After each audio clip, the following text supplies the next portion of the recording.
સુરતના પાંડેસરા વિસ્તારમાં થયેલી હત્યા મામલે પોલીસે 2 આરોપીઓને ઝડપી પાડ્યા છે। પોલીસ તપાસમાં ખુલાસો થયો છે કે આ હત્યા માત્ર 50 રૂપિયાની લેતી દેતીના કારણે થઈ હતી।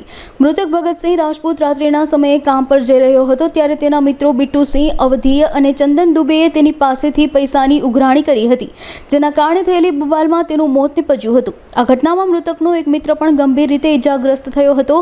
પાંડેસરા પોલીસે આ બંને આરોપીઓની ધરપકડ કરીને વધુ કાર્યવાહી હાથ ધરી છે। આ ઘટના ફરી એકવાર ઔદ્યોગિક વિસ્તારોમાં રાત્રિના સમયે કારીગરો વચ્ચે થતી મારામારી અને ગુનાખોરીની ઘટનાઓ પર ચિંતા વ્યક્ત કરે છે।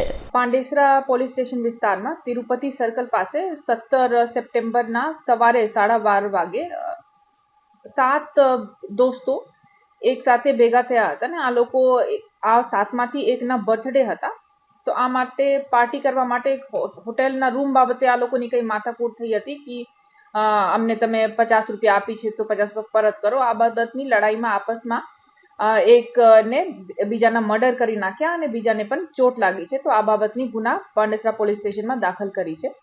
તો આમાં જે મરણ જનાર છે એમના નામ ભગત છે અને આ બીજાને જેમને ઈજા પહોંચી છે એમના નામ અનિલભાઈ રાજભર છે અને આ બંને આરોપી બિટ્ટુસિંહ અવધિયા અને ચંદન દુબે આ બંનેને અરેસ્ટ કરી લીધા છે। ટોટલ 2 જ આરોપી છે, બિટ્ટુસિંહ અવધિયા અને ચંદનસિંહ દુબે, અને આ બંનેને અરેસ્ટ કરી લીધા છે।